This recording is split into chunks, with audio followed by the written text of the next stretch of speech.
नमस्ते, म नवीन पौडेल। म आज तपाईहरुलाई कुनै पनि एप डाउनलोड नगरिकन कसरी फोल्डरलाई पासवर्ड प्रोटेक्ट गर्ने भन्ने विषयमा सिकाउन गइरहेको छु। मैले यहाँ विन्डोज 10 प्रयोग गर्दै छु। सबैभन्दा पहिले तपाई त्यो फोल्डरमा जानुस् जहाँ तपाईले आफ्नो फोल्डर क्रिएट गर्न चाहनुहुन्छ, जहाँ तपाईले पासवर्ड प्रोटेक्टेड फोल्डर क्रिएट गर्नुहुन्छ। मैले यहाँ डेस्कटपमा कुनै फोल्डर क्रिएट गर्न टेस्ट नामको फोल्डर क्रिएट गर्छु र यसलाई ओपन गर्छु। र यसमा चाहिँ म सबैभन्दा पहिले तपाई जानुस् न्यूमा जानुस्, न्यूमा गएर न्यू टेक्स्ट डकुमेन्टमा जानुस्। यसमा कुनै पनि नाम राख्नुस् या त्यसैले छोडिदिनुस्, त्यसले कुनै फरक पार्दैन। अब यहाँ तपाईलाई एउटा के काम गर्नुपर्ने बेला आएको छ भने मैले तल डिस्क्रिप्सनमा चाहिँ एउटा लिंक दिएको छु, त्यसलाई त्यो लिंक फलो गरेर त्यसमा क्लिक गर्नुस्। त्यसमा कुनै पनि एउटा पेज खुल्नेछ। त्यो पेज हाम्रो यस्तो प्रकारको हुनेछ,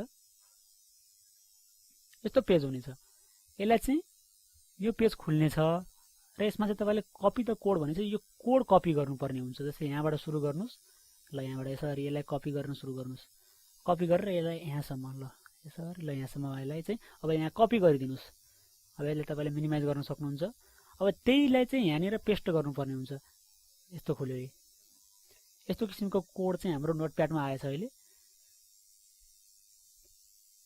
अब यसमा ध्यान दिनुपर्ने कुरा एक ठाउँमा के छ भन्दाखेरि यहाँ चाहिँ तपाईले आफ्नो राम्रो किसिमको आफूलाई आवश्यक पर्ने पासवर्ड चुज गर्न सक्नुहुनेछ।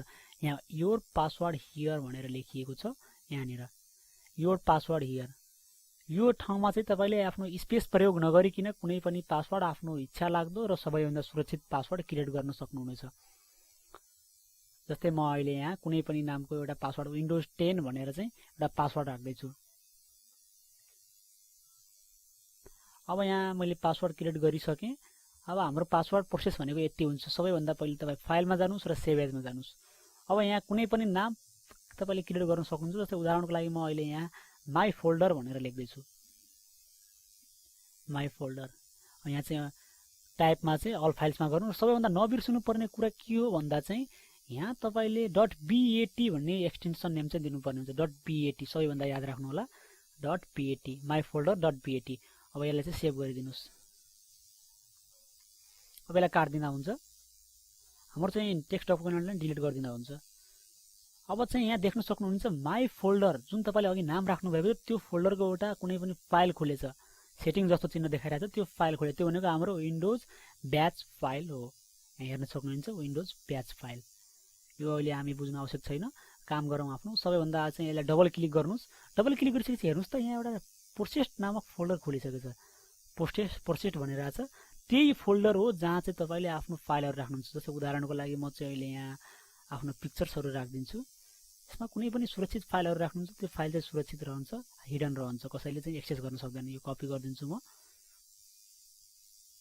त्यही फोल्डरमा जानुस्, त्यही डाइरेक्टरीमा। यहाँनिर म त्यही प्रोसेस फोल्डरमा पेस्ट गरिदिन्छु यो फाइलहरु। हेर्न सक्नुहुन्छ यो फाइलहरु चाहिँ हाम्रो यहाँ पेस्ट भइसकेको छ। अब ब्याक गर्नुस्, त्यो माई फोल्डरमा डबल क्लिक गर्नुस्। डबल क्लिक गरेपछि त्यहाँ एउटा यस्तो विन्डोज प्रम्प्ट खुल्छ। यो चाहिँ कमान्ड प्रम्प्टमा के भन्छ, are you sure want to lock your folder, yes Y र नो स्ल्याश देखाइरहेछ। यसमा चाहिँ तपाईले यदि आफ्नो चाहनुहुन्छ भने यस दाब्नु होला। यस भनेको वाइ हो, यन भनेको नो हो। र हामीले यहाँ अहिले यस चाहिएको छ हामीलाई, हामी वाइ दाब्ने छौं।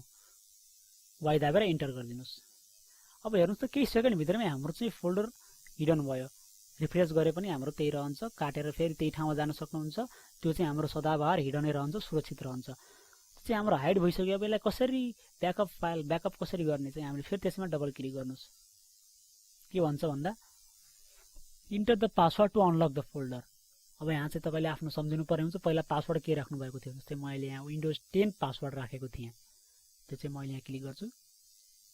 विन्डोज 10 टाइप गर्नुस्। विन्डोज 10 अहिले चाहिँ हाम्रो पासवर्ड गल्ती भयो जस्तो छ। हामीले पासवर्ड गल्ती भयो भने केही हुँदैन। फेरि त्यही ठाउँमा गएर क्लिक गरौँ, विन्डोज 10। ल अब चाहिँ हाम्रो केही सेकेन्ड भित्रमै तपाईले अघिको प्रोसेस फोल्डर आफ्नो हाम्रो फाइल सहित सुरक्षित रूपमा आइसकेको छ। फेरि ब्याक भइसकेको छ हाम्रो फाइलहरु। त्यो हेर्न सक्नुहुनेछ ओपन, राम्रो सुरक्षित रूपमा हाम्रो फाइलहरु फेरि प्राप्त गर्न सक्नुहुन्छ। त्यसलाई ब्याक गर्नुस्, फेरि त्यही फोल्डर त्यही डाइरेक्टरीमा जानुस्। त्यो चाहिँ त्यही रहिरहेको छ, फेरि हाइड हुँदैन जबसम्म हामीले तपाईले आफै हाइड गर्नुहुन्न। भइसकेछ।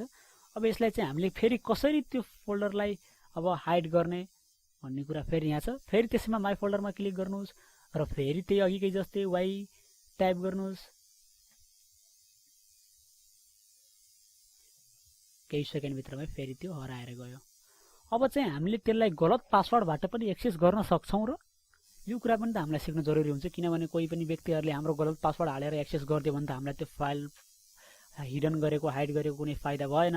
त्यही हामीले चेक गर्नलाई फेरि त्यही डबल क्लिक गरौँ।